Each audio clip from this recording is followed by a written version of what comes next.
Aprendiza de bruja. Mi vida con Carlos Castaneda. Escrita por Amy Wallace.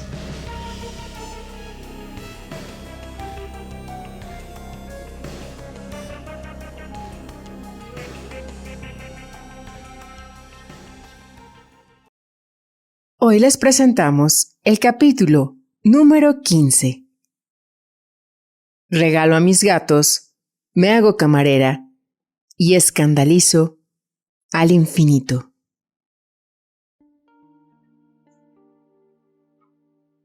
A la mañana siguiente volé de vuelta a Berkeley, hecha un mar de lágrimas. Al cruzar la puerta, contemplé a mis queridos gatos, Henry y Retsina, de 12 y 10 años respectivamente, y decidí que ya había llegado la hora de demostrar mi consagración al camino del guerrero, regalándolos.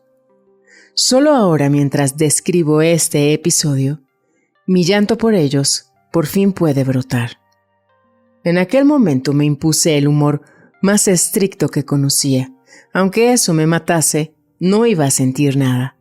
Al fin y al cabo, tampoco se trataba de niños, sino únicamente de animales domésticos. Las personas de mi entorno estaban cortando sus vínculos con hermanos, padres e hijos, y anulando sus sentimientos. Carlos dio instrucciones a numerosos aprendices en el sentido de que al cortar sus lazos con padres e hijos, se dijesen a sí mismos: «Los envío al infierno». Yo llevaba viviendo con mis gatos casi una década. Henry era un gato extraviado, atigrado, que llegó a mi puerta siendo un cachorrito. Al cabo de 2 años, lo siguió Retsina, una hembra peluda y dulce. Los había tenido hechos sendos ovillos en mis brazos en la época de mi doloroso divorcio. Y cuando mi padre murió de cáncer, ronroneaban mientras yo lloraba con mi rostro enterrado en su pelaje. Eran cazadores de ratones y también de murciélagos. Los quería con locura. Si algo le podía probar a Carlos que yo iba en serio, era eso. Pero él no me iba a hablar, con lo que, ¿cómo hacerle saber mi dedicación? Le comuniqué mi decisión a Florinda con la esperanza de que llegase hasta Carlos. Su voz se tiñó de una inesperada dulzura. «Sé cómo te sientes, Amy. A mí también me gustan los gatos, y una vez tuve que hacer exactamente lo mismo. Me sentí fatal, pero después te sentirás mucho mejor, te lo prometo». Su gentileza me ayudó. Pregunté a todo el mundo si querían 2 gatos, decidida a ver a Henry y Retsina en un buen hogar, sabiendo lo difícil que era regalar 2 felinos ya crecidos. Diseñé un plan. Ofrecería una dote consistente en varios centenares de dólares por cada gato, más una abultada provisión de comida para gatos a condición de que fueran juntos. Durante semanas no hubo manera de encontrarles un hogar. Por fin apareció una pareja, amigos de un amigo. Formaban una familia hippie que vivía en la frontera septentrional de California, en una finca de varios acres de tierra sin cultivar, con perros, pollos y caballos. Tenían una hija de 12 años que ansiaba un gato. Estuvimos hablando y fueron muy amables, tan amables como para ir hasta Berkeley en su gran furgoneta, preparada con cajas acolchadas para que los animales estuvieran cómodos en el largo viaje de vuelta al norte. Cuando cogí a Retsina, en primer lugar tuve que reprimir el llanto. La abracé y la besé mientras le murmuraba mi amor y me despedía de ella. Dócilmente se quedó en brazos de aquella gente tan amable. Henry no. Luchó, lloró, aulló y gritó. Tuve que meterme en casa a toda prisa y hundir el rostro en una almohada, tapándome los oídos para no oír sus aullidos de dolor, rabia y miedo. Me pasé una semana telefoneando a diario a aquella familia. Henry lo había pasado mal durante el viaje a su nuevo hogar. Estuvo llorando todo el trayecto. Al final de la semana tuve malas noticias. Retsina había desaparecido. Su nueva familia apenas tenía valor para decírmelo. Me mostré estoica, doblegando mis propios sentimientos. Aquello era la naturaleza. Lo más seguro es que hubiera muerto. Henry iba escondiéndose por los rincones llenos de tristeza, silbándole a la familia del perro. Yo deambulaba abatida por mi casa vacía. No me sentía mejor sin ellos, de ninguna manera. Estaba sola. Hablé de ellos solo a veces con Florinda. Ella siguió mostrándose amable. Llamé a Taisha, quien continuaba con su frialdad. Eso no es nada. Ahora tienes que librarte de los gatos grandes, los auténticos vampiros energéticos, tus padres, los que te soban con sus enormes garras y sorben tu espíritu.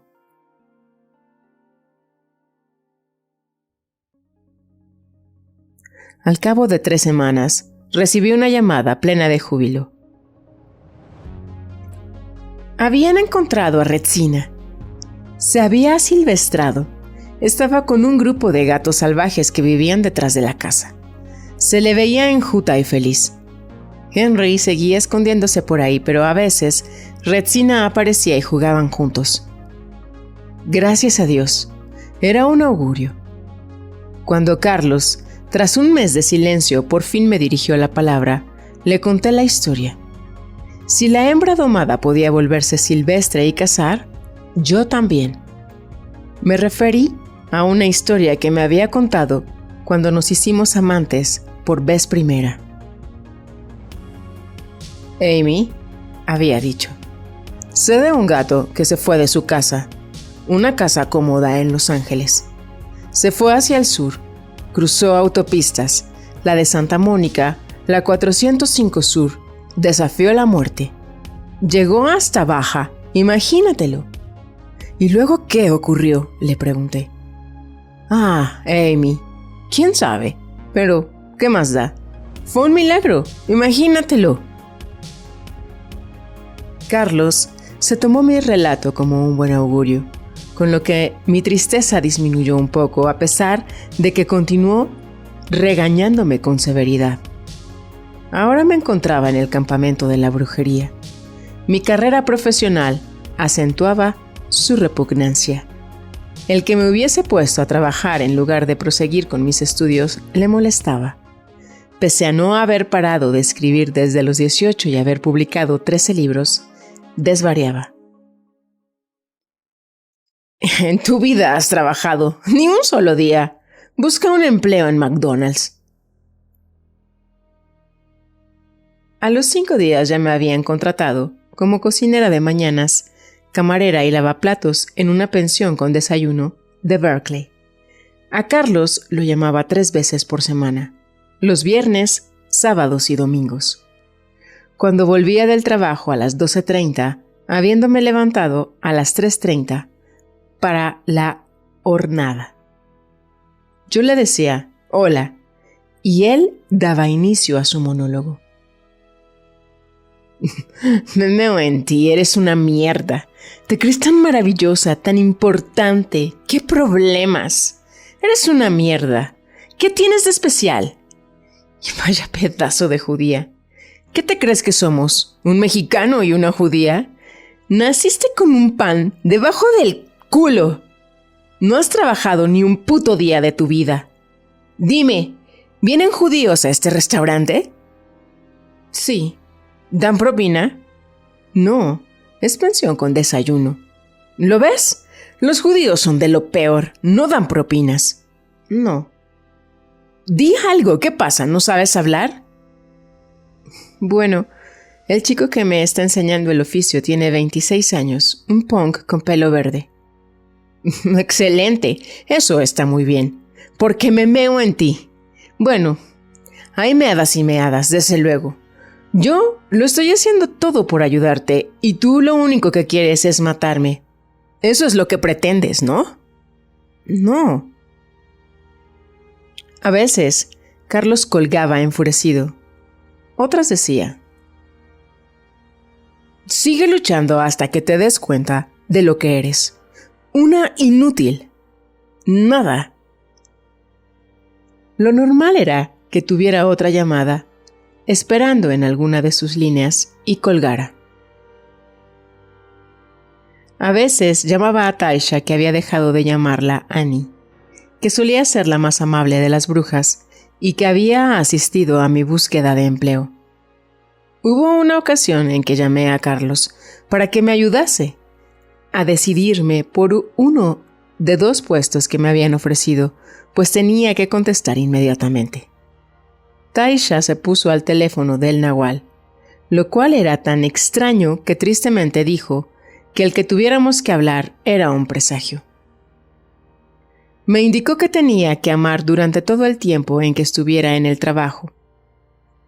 Me dijo que los objetos inanimados estaban vivos energéticamente hablando, que tenía que hablarle a la tabla de cortar mientras la restregaba. Eso es lo que yo hago. Don Juan me lo enseñó.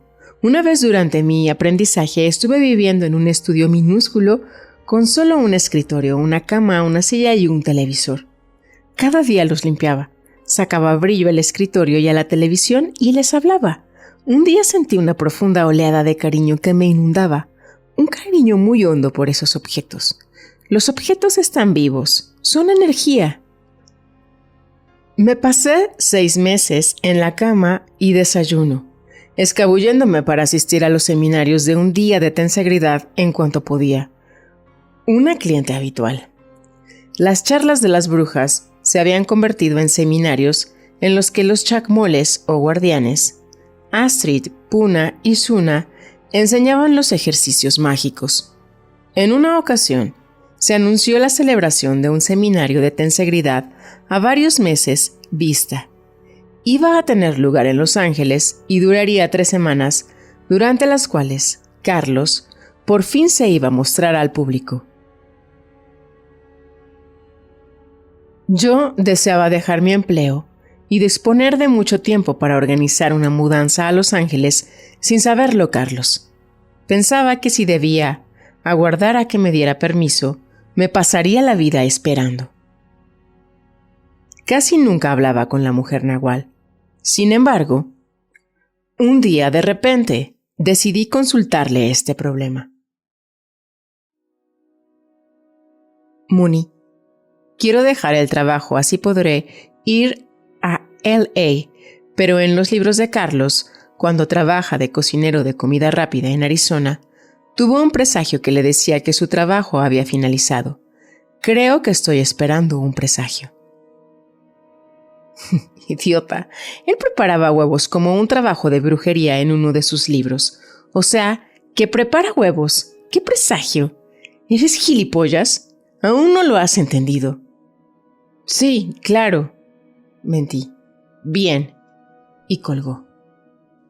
Anuncié mi marcha del trabajo, inventándome una historia sobre un pariente enfermo que tenía en LA. Mis jefes fueron muy comprensivos y lamentaron verme partir. Me rogaron que en cuanto pudiese regresara. Aún faltaban unos cuantos meses para el seminario de 3 semanas, y mientras tanto, mi amiga Sally y yo asistimos a cuantos seminarios cortos pudimos. El plan era alquilar mi casa de Berkeley y encontrar un apartamento en LA a pagar mensualmente. Yo me desplazaba ocasionalmente a Los Ángeles por temas de trabajo. A veces, cuando mi hermano no se encontraba en la ciudad, me alojaba en su casa. En dichas visitas, Carlos me ponía pruebas desde lejos. Me enviaba a ver películas con las brujas para que observaran mi comportamiento. Nunca se me permitió verlo. En una de esas veladas, Mooney, Florinda y yo íbamos paseando por Westwood, camino del cine. Mooney empezó a hacerme un masaje en la columna y los hombros. Me preguntaba si estaba manipulando mi punto de encaje. Don Juan había hecho otro tanto en los libros, propinándole un manotazo a Carlos en la espalda. Cuando llegamos a la altura de una placa de calle, señaló la desdibujada figura verde que rezaba: «Pase». Así es como los brujos ven el cuerpo energético, dijo. Algún día, cuando hayas borrado a mamá y a papá, verás el paseo energético al que te hemos llevado hoy. Al día siguiente volví a casa en avión. Florinda me llamó y me comunicó que lo había hecho bien. Repuse que me sentía rara, pero que no lo podía explicar. Aturdida, extraña, sin ser yo misma. Forma parte de ello, contestó abruptamente. Pero sobre eso no discutimos. Me pregunté por qué no. En los libros más populares de Carlos siempre le estaba preguntando por qué a don Juan. En cambio, yo tenía prohibido hacer lo mismo. En mi siguiente viaje a Los Ángeles, Florinda me llamó para que llevara a cabo una tarea que Carlos había planeado. Debía reunir los juguetes y los libros de mi niñez que había en casa de mi madre y sacarlos de ahí a hurtadillas, metidos en cajas, como si a mi madre le hubiese importado. Florinda lo convirtió en algo emocionante. Todo era una misión ultra secreta. Era como si la cruzada personal de Carlos contra el aburrimiento hiciese de cualquier acción un asunto de vida o muerte. Tenemos que lograr que Astrid participe en esta operación, susurró. Entonces, el Nahual mandará todas esas cosas al infinito. Puede que las meta en su bañera mágica, de donde las cosas desaparecen cuando estás lo suficientemente vacía. Ahora, recoge todas las fotos tuyas que puedas. Dales un cuidadoso repaso, una recapitulación, y luego las metes en una caja con los juguetes. Llegaron Flo y Astrid como sendos agentes operativos de una novela de John le Carré.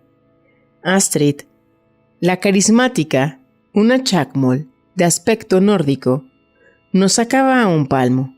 No había duda ninguna de por qué la llamaban la guardaespaldas de Florinda.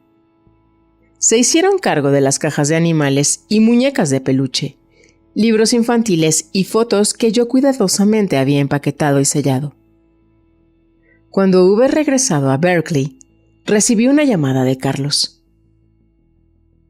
Muy bien, amorcita. Las brujas te vuelven a querer. Pero cerraste las cajas con cinta adhesiva.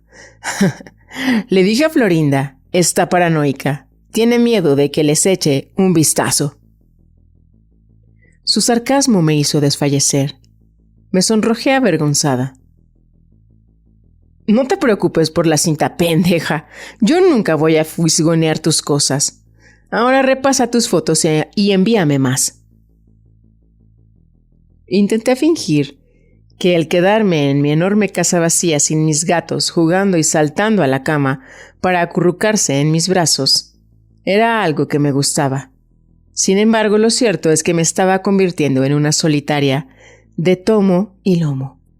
Me pasaba horas y horas metidas en el lavabo repasando mis fotos. Se suponía que los espacios cerrados ayudaban al poner presión sobre el cuerpo energético, inspirando y expirando la historia de mi vida, creando un enorme montón de fotografías energéticamente limpias. Al final, tuve suficientes para mandar. Llamé para decirle a Carlos que ya estaban en camino. ¿Estás segura de haber recapitulado todas las fotos? Bueno, es el primer lote, pero es grande. Ok, envíaselas a Flo. Tenía mis dudas, pero no me atrevía a hablar de ellas con nadie. Había algunos desnudos muy bonitos, picantes, pero de buen gusto, que me hizo una amiga lesbiana. Iba desnuda a excepción de un collar de perlas. Mi cuerpo se encontraba en un momento de forma ideal, tonificado y muscular. Pero, bueno, no había nada de lo que avergonzarse. Sin dudas, me estaba preocupando innecesariamente. Lo importante es que eran la puerta de entrada a mi libertad. Carlos metería la caja en su bañera mágica y el espíritu aceptaría la ofrenda, La recapitulación, como Carlos lo había descrito a millones de lectores. Esta ofrenda me liberaría de vivir para siempre con mi marido, navegando en el infinito. Realizando con intención pura este paso, era esencial. Metí cientos de fotos en sobres de papel manila. A mi familia le gustaba hacerse fotos y con toda la atención que recibíamos por parte de los medios de comunicación, me sentía más fotografiada que el príncipe Carlos. De niña lo aborrecía. Había literalmente miles de fotos que repasar. Para demostrar mi confianza, no cerré los sobres con cinta adhesiva cuando los envié a Florinda a su apartado de correos. A los 3 días mi mundo estalló. Carlos me llamó indignado bramando. «Mala puta, puta de los cojones, le has enviado al Nahual fotos en pelotas, fotos guarras y asquerosas, exhibiéndote delante de hombres. Carajo, me veo obligado a devolvértelo todo». «Tíralas», dije anonadada. Dios del cielo, tenía que haber mirado cientos de fotos para dar con una de ellas. ¿Y por qué? No las puedo tirar. Esta mierda no es mía. Tú haz lo que te plazca con tus propiedades. Y colgó, pegando un golpe con el auricular. Llamé a Florinda conmocionada. Ella chillaba. Lo hiciste a propósito para presumir. No podías destruirlas. ¿Estas también? Hay que ver lo tonta que eres. Pero yo creía que todo iba al espíritu. Me dijo que no ocultase nada. Tendrías que haberlo sabido. Carajo, eres una pendeja, no jodas, Amy. Lo que has hecho, lo has hecho a propósito. Tú querías que él viese esa mierda. Querías exhibirte, presumir. Pero es que él me juró que nunca las miraría. Lo juró Florinda. No te enteras, ¿no? El Nahual las lleva en persona a la segunda atención. No tiene que abrir los sobres. Él ya ve. Tú querías que viese a ese mierda. Te juro que pensaba que... Me colgó. Por vez primera, estaba totalmente anonadada. Me acuerdo de Carlos diciéndome: tendrías que ver a mi hija desnuda, es preciosa, y sus órganos sexuales no son humanos. Años después, la vi bailando desnuda frente a un grupo, y sus órganos sexuales parecían absolutamente normales.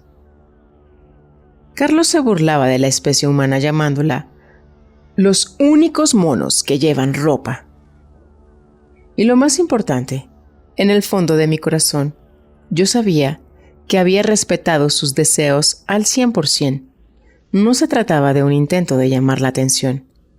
Me pasé innumerables horas reexaminando mis motivaciones y eran absolutamente puras, sin ninguna duda.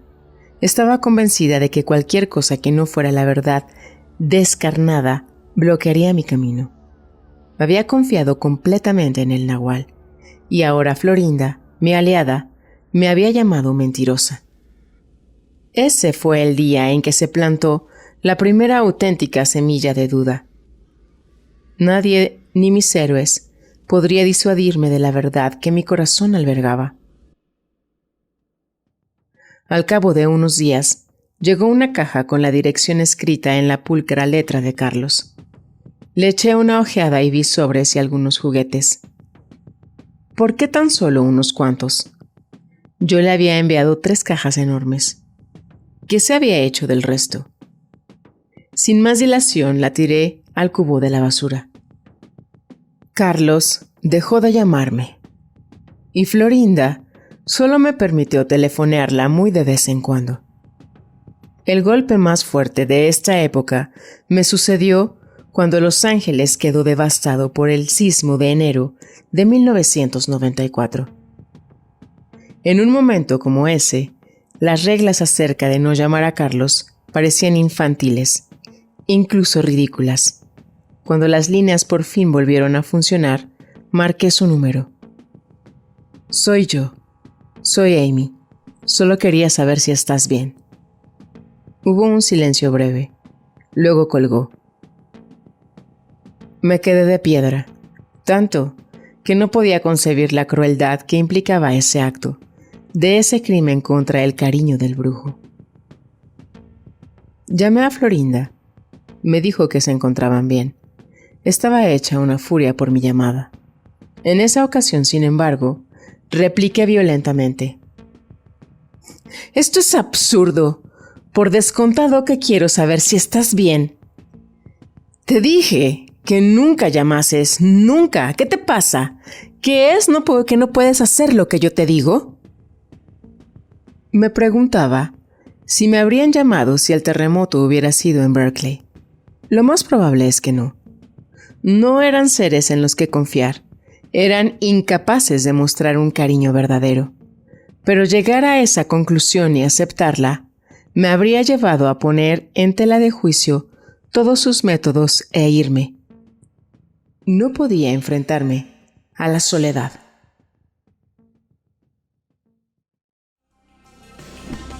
Esto fue una narración de Energía Fina. Uniendo Intento con Chavenato Producciones. Gracias, caminantes, por su sintonía. Hasta una nueva transmisión.